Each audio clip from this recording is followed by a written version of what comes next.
Caution about 2023 is where we begin tonight, for the very reason that the new year will be one of change. So to look ahead to 2023, I thought I would bring in the top leaders of the top three Watchdog groups for Louisiana. And Stephen Precopio from Public Affairs Research Council, Barry Erwin, Council for Better Louisiana, Jan Moller, Louisiana Budget Project.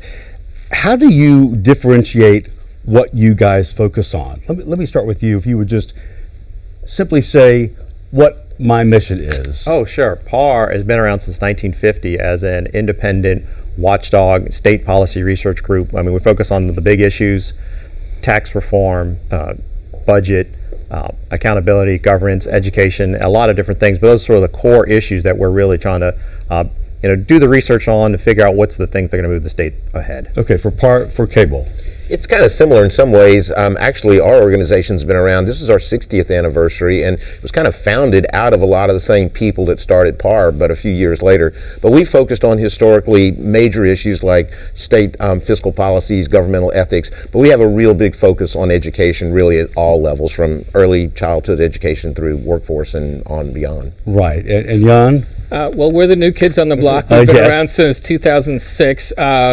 We are, like them, we do policy research, we do advocacy. We like to think of ourselves as a think and do tank, and we look at state budget and tax policies primarily and how they affect low and moderate income families. So we do it with a point of view that state policy really should work as much as possible to lift up people with low and moderate incomes. Okay, great. This is just a totally open discussion. As we're on the cusp of 2023, what do you guys meet about and plan about as you look ahead to a new year, and what will come and what needs to happen ideally in a new year? Steve, can start with you. Well, sure. The first thing is what's going to happen in the legislative session and with the current elected officials.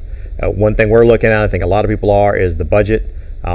We just got good news from the people that do the estimation of how much money we're going to have. Looks like we're going to have a little bit more money than we're planning on. But as PAR and most of the people sitting around here know, we're going to have money that falls off, and we're going to have a fiscal cliff in a couple of years. And we need to start planning for it. And at the very least, we need to make sure that we don't make things worse. So that's one of the big things that we're looking for. Is there a particular item that PAR would push for? Coming out of the session, I mean, we want to see tax reform. I think there's a lot of things. I just don't have a lot of hope for tax reform, for major tax reform right before an election. And I think you're talking about the governor's election. There might be others, but we'll get to that and talk forever about that. Barry, education, you said your top priority, but there are other things too. Yeah, I mean, kind of like Stephen, I think these years prior to or a part of an election, the sessions right before the election or in election years, they tend to be kind of do-nothing things in a lot of ways. There's a lot of posturing. There may be a lot of hot-button issues. I think for us, there's probably not going to be that many things we're pushing as much as there are things that we're keeping an eye on and trying to kind of protect. I do think you'll see some positive change possibly in terms of teacher pay raises, maybe that being an issue now that we have at least some money, that maybe not all of it's going to be there in a couple of years, but at least there may be a desire to do that.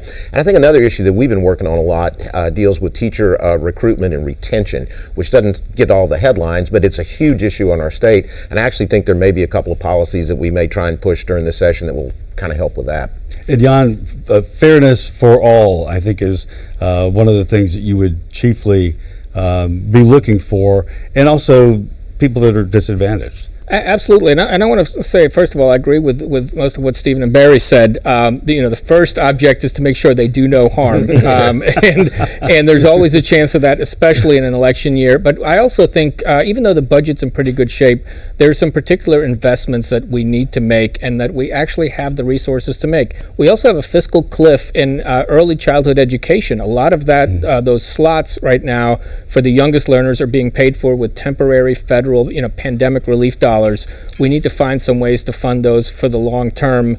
And we also have a child welfare system that is collapsing in this state, and we have a juvenile justice system that has pretty much collapsed in this state. So there are some areas where very vulnerable people are not being served by the programs we have, and we really need to think seriously about reinvesting some of the money that we now have and doing it in a way that helps people who are really the least fortunate. And to everybody, on that point, what can be done about some of those huge issues that we have seen spiral out of control in the wrong direction this past year, really. Well, some of the specific things that Jan was talking about, you're looking at, the social net, the social services. I mean, that's really, I think more people would help a lot. Now, it takes a while, even if you have more people, you have to make sure they get trained and put in there. So it's not an instant, paid, right? Yes. So it's not an instant panacea, but I think they need to bring in more people. So there is a little pot of recurring money. I think that probably should be at the top of the list of things to do. And similarly, as juvenile justice as well. We are in a crisis. Again, that's going to take a while. There are facilities need to be built. There's people that you need to bring in and get them paid. So I think those things should be at the top of the list. And then after that, education obviously is important for a whole host of reasons. And the wide things from early childhood, I think, is a priority, particularly with the issues and the federal money going away, but also K through 12, higher education, and just workforce initiatives. I think that's going to use up the money pretty quick after that.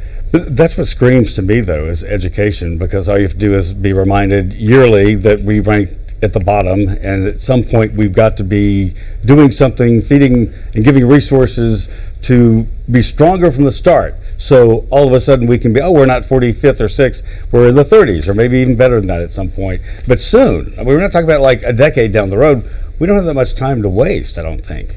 Well, I totally agree with you. And I think one thing that's happened here recently in the last few years, we've really seen how we've kind of gone down in some areas of education, particularly in the area of early literacy, early learning. Yes. And we've seen our neighbor Mississippi kind of moving in the opposite direction, where they've actually gone from really basically tied with us to up in the 30s, like you just mentioned. What we have done over the last couple of years is put some policies in place that are very similar to what they've done in Mississippi. And while they haven't totally had a chance to kick in yet, if there's any little silver lining from things that have come after COVID, we've seen at least some indication that maybe our kids didn't lose ground as much as they did in other states, particularly in the reading area, and actually even grew a little bit, in the reading area. And when you're coming out of COVID with actually some, even though very slight improvement, hopefully that's an encouraging sign for the next few years to come. So encouraging, but when you say next few years, how quickly can there be some significant movement, like Mississippi has seen? You can see some quick movement sometimes in rankings in terms of where kids are in 3rd grade, 4th grade, whatever it is with the reading scores or the math scores, whatever it is. Sometimes you can see a turnaround in the rankings. Now that doesn't, it's more generational when you're talking about trying to get to the impacts that it has for kids who are in high school, who are adults, who are out of college, hopefully, or out of high school, hopefully graduating. So, I mean, the thing for us is to try and be on the front end of these things. It does take a little time, but if you see some progress, which you can, in the short term at those early ages, that's very promising for later on. Okay. The governor's race, which will be happening this year, there'll be a change in governor for the first time after 2 terms, as Governor Edwards is gone into private life or whatever he decides to do. How much of an impact will that make when we shift into all of a sudden a heavy campaigning, and who actually is going to wind up running?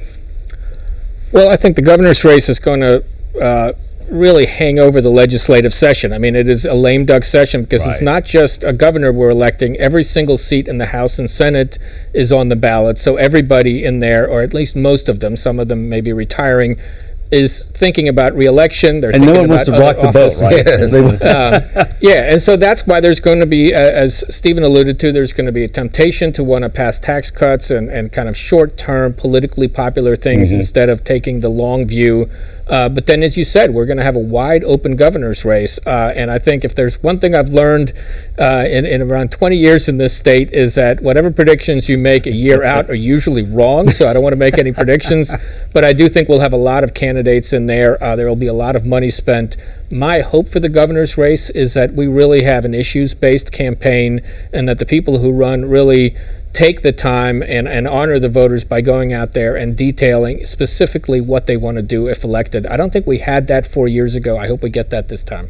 Briefly, if there is a big fear in the year ahead, I'll start there and then we'll go better. If there's a big fear, what would that be for you guys?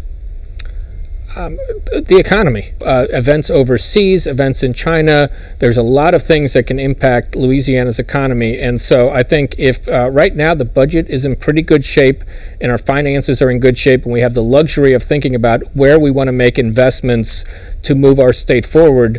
But if the economy nosedives and unemployment starts to spike, then we could be having a whole different discussion. I hope we don't do something dumb. I think during election years, you always run that risk. So that's my hope, that we don't do anything dumb. Okay, Stephen? Yeah, so it's very similar to the other ones. I would say short-term thinking. Yes. Whether that is tax cuts that are unsustainable or spending increases that are unsustainable or other changes that we just can't sustain and are not moving the needle on what we really need to do. Let's spin to hope.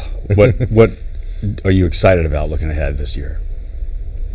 You know, with all the change comes possibility. And so I think we have all these needs, whether it's on the fiscal side, on the educational side, on anything that we're dealing with, criminal justice, public safety. There's a lot of needs that we have to improve. And it's going to take some real leadership, but hopefully we'll see that. Let's see if we do it and not just talk about it. Exactly. Right. Anything else? Any other thoughts? I just hope for some new ideas and some fresh thinking that goes into this governor's race and races for the legislature. Okay. I would just say we're on the cusp of a lot of change in Louisiana, in the world really, and a lot of it affects our economy very, very directly. So my hope is that we will kind of seize these moments that we have and actually do something that really turns us and transitions us towards the future instead of keeping our eyes to the other direction. Exactly. Guys, thanks so much. I appreciate it, and Happy New Year to you. Same to you. Thanks, Dave. Thank you.